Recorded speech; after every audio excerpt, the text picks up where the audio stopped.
تایبەتمەندیەک و جیاوازیەکتان پێ بڵێم لە هەرێمی کوردستاندا کە ژمارەی گەشتیارانی زیاترە لە ژمارەی دانیشتوانی.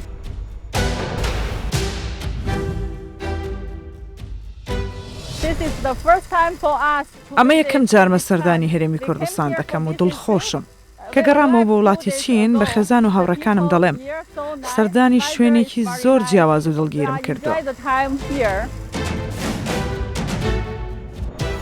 نزیکەی 70 تاوەکو 80 هەلیکارمان ڕخساندووە. سروشتê Kurdistanê yê harîkar e ku bîta cihekê geştyarî serastê dinyayê hemî ye.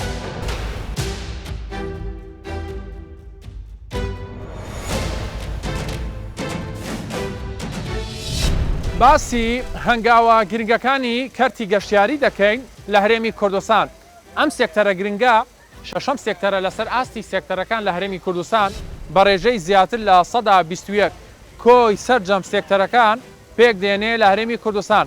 تایبەتمەندیەک و جیاوازیەکتان پێ بڵێم لە هەرێمی کوردستاندا کە ژمارەی گەشتیارانی زیاترە لە ژمارەی دانیشتوانی. بۆ نمونە ئەگەر ژمارەی دانیشتوانی هەرێمی کوردستان 6 ملیۆن کەس بێت ئەوە ژمارەی گەشتیارانی زیاترە لە 8 ملیۆن گەشتیار. ئەمەش تایبەتمەندیەک و جیاوازیەکی هەیە کە لەسەر ئاستی ڕۆژهەڵاتی ناوڕاست هاوشێوەی ئارامیەکەی جیاوازە لە ڕووی هاتنی گەشتیاریەوە. جیاواز لەمانە چۆن پەرە بە کەرتی گەشتیاری دراوە بە تایبەتی لەلایەن کەرتی تایبەتەوە و ئاسانکاری حکومەتی هەرێمی کوردستان بۆ کەرتی تایبەت لە جەژنی قورباندا تایبەت بە سێکتەری کەرتی گەشتیاری لەگەڵ هاوکارانم بە دوواداچوون بۆ ئەم بابەتە دەکەین. کەرتی گەشتیاری یەکێک لە سێکتەرە گرنگەکانی هەرێمی کوردستان لە تەمەنی کابینەی نۆیەم ئەم کەرتە بوژانەوەی باشی بەخۆیەوە بینیوە بە تەواوبوونی چەندین پرۆژەی گەورە و سەرنجڕاکێش لەلایەن وەبەرهێنەری ناوخۆیی هەر ئەمە ژوای کردووە لە هەر 4 وەرزی ساڵ لە بەشێکی زۆر لە وڵاتانی دراوسێ و ناوچەکە گەشتیار سەردانی بکەن. کاگەڵۆ لە زۆربەی وڵاتان زۆر گرنگی بە کەرتی گەشتیاری دەدرێت. لە هەرێمی کوردستان 6 ساڵانێکە لەلایەن وەبەرهێنەر و کەرتی تایبەتەوە گرنگی بە پرۆژەکان دەدرێت. باو لێ پرسم چۆن گرنگیتان بەم کەرتە داوە بەشی زیاتان بۆ زیاد کردووە گرنگی کەرتی گەشتیاریش بە شێوەیەکی گشتی چێ لە هەرێمی کوردستان؟ بەنسبەت کەرتی گەشتیاری لە وڵاتدا ڕۆلێکی تایبەت و ئەساسی هەیە. وەک هەوارگەی شنگلبانەی گەشتیاری کە ساڵانە پێشوازی لە نزیکەی 300 تا 400,000 کەس ئەەکەین و ئەو کەسانی کە سەردامان دەکەن لە سەرانسەری ئاستی جیهانن با بڵێن ئەوە نییە با بڵێن تەنها خودی عێراق بێتین وەکو ئێستا زیاتر ئێستا حالیان زیاتر خەڵکانی خەلیج سەردانمان دەکەن کە پێشتر نەبوو. ئەو بە تایبەتی زیاتر کەسانی بیانی وەک ئەمریکی کەنەدی سویدی سەردانی کەریوانیشمان زۆرە هیند چاینا هەیە زۆر بیان سەردانمان دەکەن.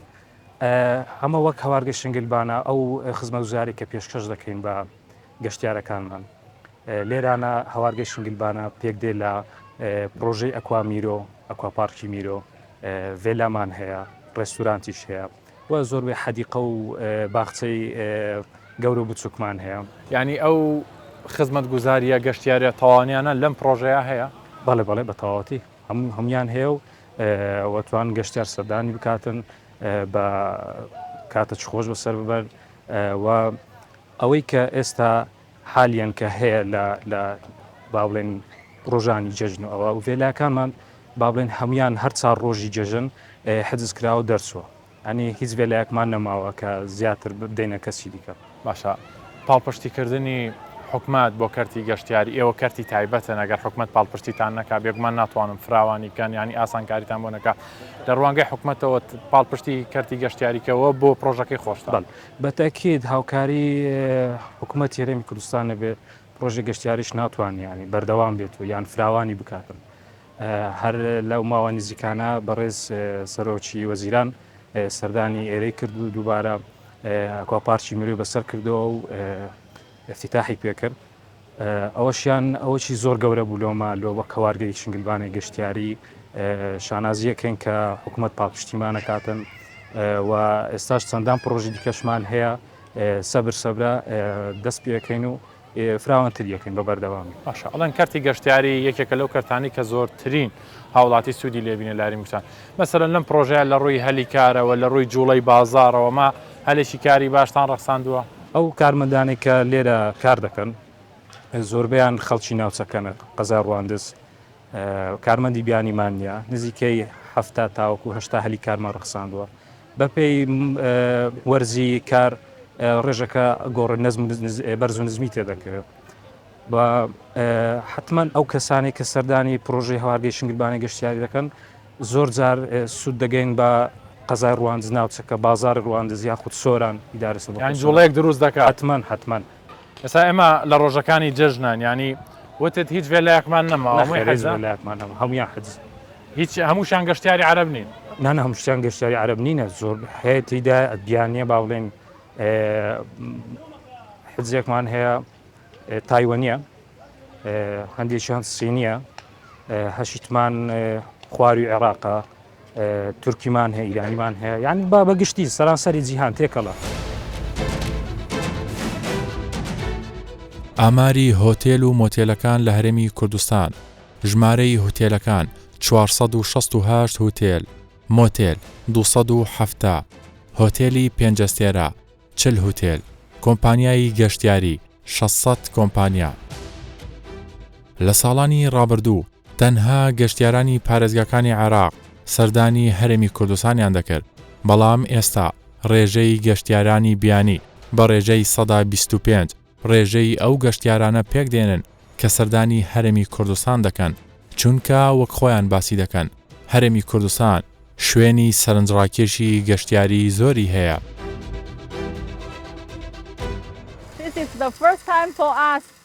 ئەمە یەکەم جارمە سەردانی کوردستان دەکەم دوو ڕۆژێکە لێرام بۆ بازرگانی هاتوومەتە ئێرە خەڵکی کوردستان زۆر دڵگەرمن کەش و هەواش زۆر خۆشە چێژ لە گەشتەکەمان وەردەگرین بێگومان کە گەڕاینەوە بە خانەوەدە و هاوڕەکانمان دەڵێن کەوا سەردانی کوردستانکەن بۆی کە بێنە و کللتور و کەش و هەوا جیاوازەکەی کوردستان ببینن من زۆر حەز بە خواردنی ناوچەکە دەکەم خەڵکی کوردستان زۆر باشن میوانداریان کردین بۆ خوانی نیوەڕە و ئێوارە و تەنانە نیان هێش پارەش بدەین بەڕاستی خەڵکی ئێرە باشن تا سێ ڕۆژی دیکە هەر لێرە دەبین ئەگەریشکرا زیاتر لێرە دەمێنینەوە بۆی کە پشوێ بدەین و گەشتێک بە شوێنەکانی دیکەی کوردستانیش بکەین.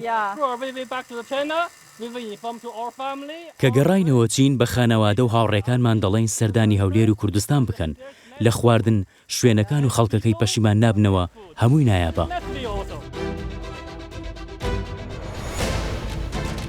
کەشەکە زۆر خۆشە و خزمەت گوزاریەکان زۆر باشن ئامۆژگاری تەواوی کەسە نزیکەکانم دەکەم سەردانی هەرێمی کوردستان بکەن چونکە هاوین هەوارەکان کەشێکی خۆشی زستانیان هەیە و هەست بە هاوین ناکەیت.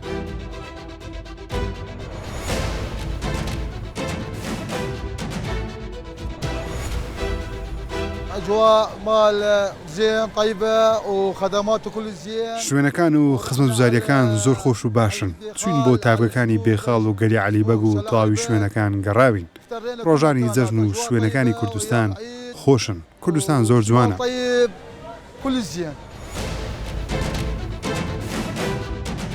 سەرمایی وەبەرهێنانی گەشتیاری لە هەرێمی کوردستان سەرمایە 15 ملیار دۆلار مۆڵەتی پرۆژەی گەشتیاری 190 مۆڵەت ڕووبەری تەرخانکراو 10.83 هزار دۆنم کەرتی گەشتیاری بە ڕێژەی 122 کۆی ڕێژەی وەبەرهێنان پێک دێنێ لە هەرێمی کوردستان. ژمارەی گەشتیاران لە هەرێمی کوردستان لە نێوان ساڵانی 2019 تاکو 2024 لە ساڵی 2019 3.7 ملیۆن گەشتیار لە ساڵی 2020 845 هزار گەشتیار لە ساڵی 2021 4.1 ملیۆن گەشتیار لە ساڵی 2022 6 ملیۆن گەشتیار لە ساڵی 2023 7.5 ملیۆن گەشتیار پێشبینی دەکرێت بۆ ساڵی 2024 8 ملیۆن گەشتیار سەردانی هەرێمی کوردستان بکەن.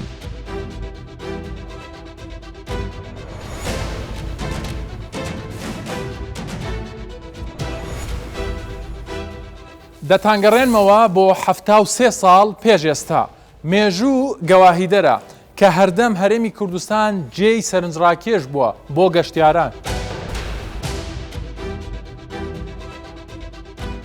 ئێستا حکومەتی هەرێمی کوردستان هەر کار لەسەر هاتنی گەشتیار ناکات بەڵکو و پاراستنی شوێنەوار هێشتنەوەی وەکو خۆی یەکێکە لە ئەرکە سەرەکیەکان لە هەمووشی گرنگتر ئاسانکاریە بۆ کەرتی تایبەت کە گرنگی بەم شوێنە ئاسەوار و گرنگانە بدەن بۆ ئەوەی گەشتیاران ڕووبکەنە هەرێمی کوردستان.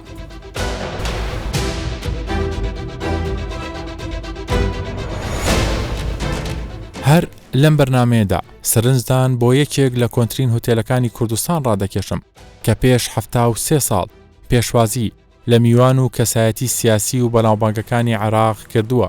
ئێستا بە هەمان شێواز نۆژان کراوەتەوە.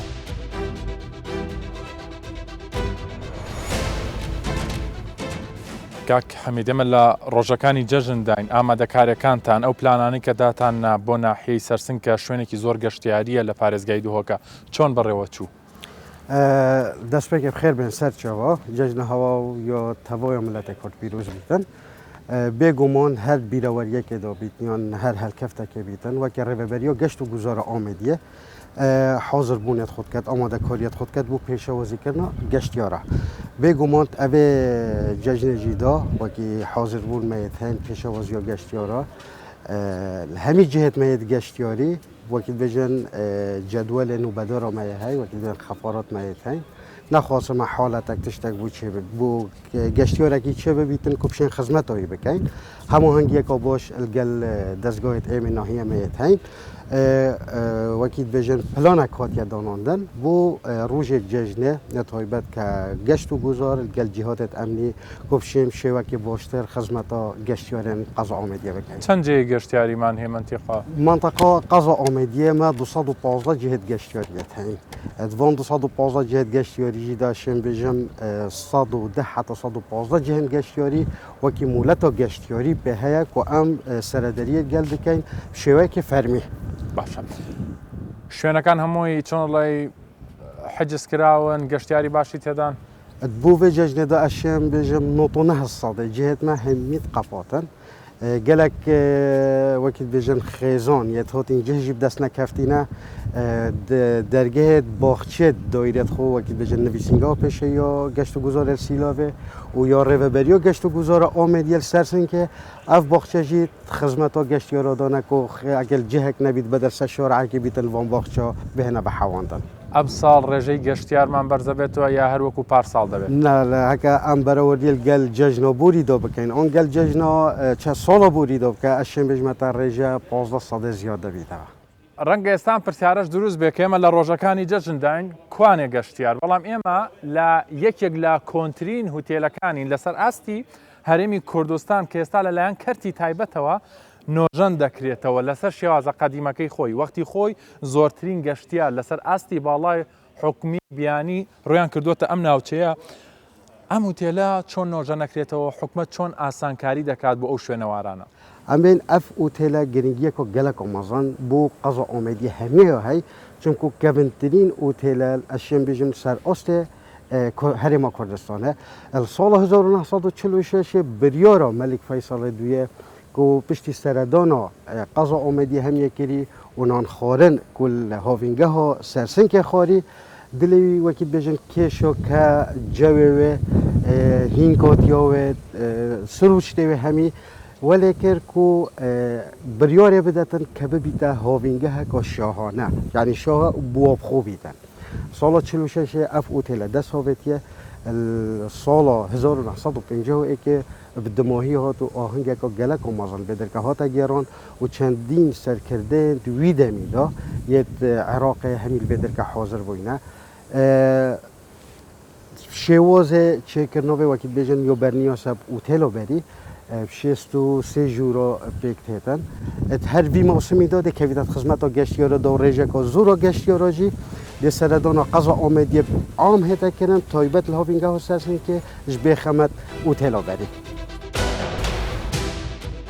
جۆرەکانی گەشتیاری لە هەرێمی کوردستان گەشتیاری ڕەش گەشتیاری تەندروستی گەشتیاری ئاسایی گەشتیاری ژینگەیی گەشتیاری شوێنەوار گەشتیاری بازرگانی گەشتیاری وەرزشی گەشتیاری هونەری گەشتیاری پەروەردەیی گەشتیاری کوشتوکاڵی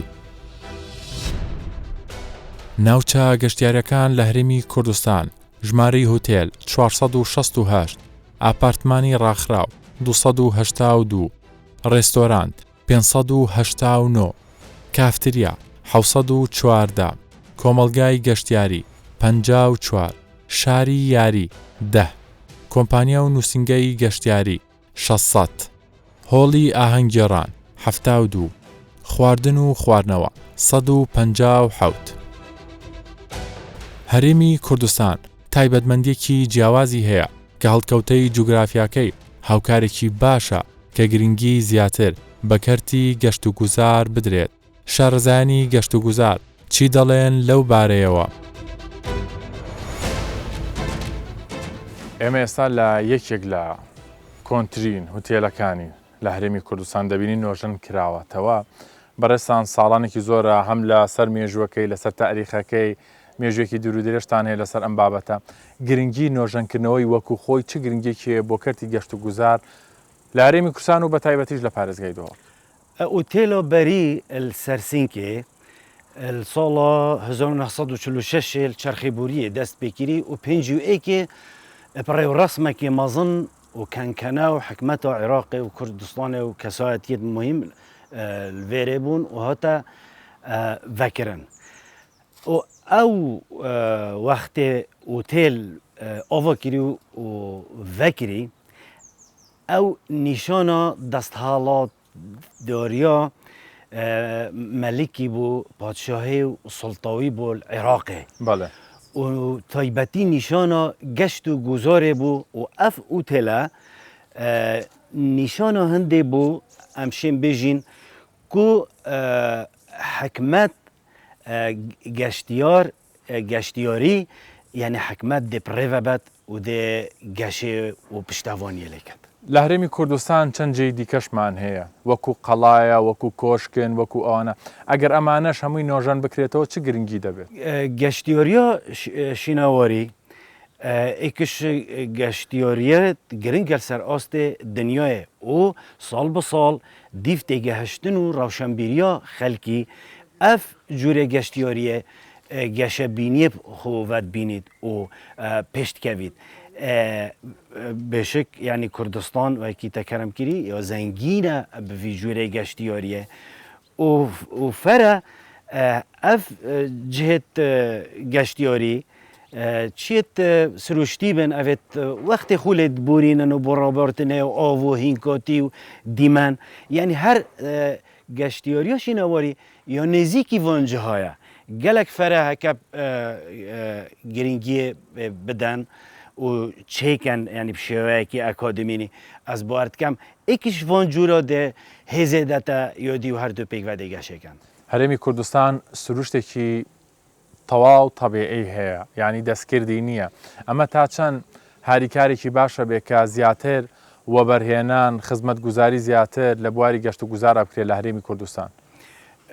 وەکی تەگوتی گەشت و گوزار یعنی الکردستانە گەلک سروشتی کوردستانە یە هاریکارە کو بیتە جهێکی گەشتیاری سەر ئاستێ دنیای هەمیە و هەمات کەون داژی تایبەتی کوردستان بگشتی تایبەتی قەزا ئامێدیە بێژین یعنی ئەڤە هاشینەوەرت مەلکی عێراقێ ئەڤە گارە ئاشەوە ئینشکێ سەرسینکێ گاروک شینەوەرت سەدامیەت لێ هەین و کوردستان یعنی بڕێکە سوشیال میدیایە و بڕێکە چیاوانە و گەڕیدا و ئەف بێژین ئەف ڕێژەیە آرامیه و راحتی کردستانه ام شنی یعنی ام خلق کردستانه شنی هندک جهاد بینین یعنی گلک گشتیاری گلک جهانی هکا جه و ریک و گرنگی به بهت دان یعنی سر آست جهان گشتیاری اما به شک و به دو دنیا.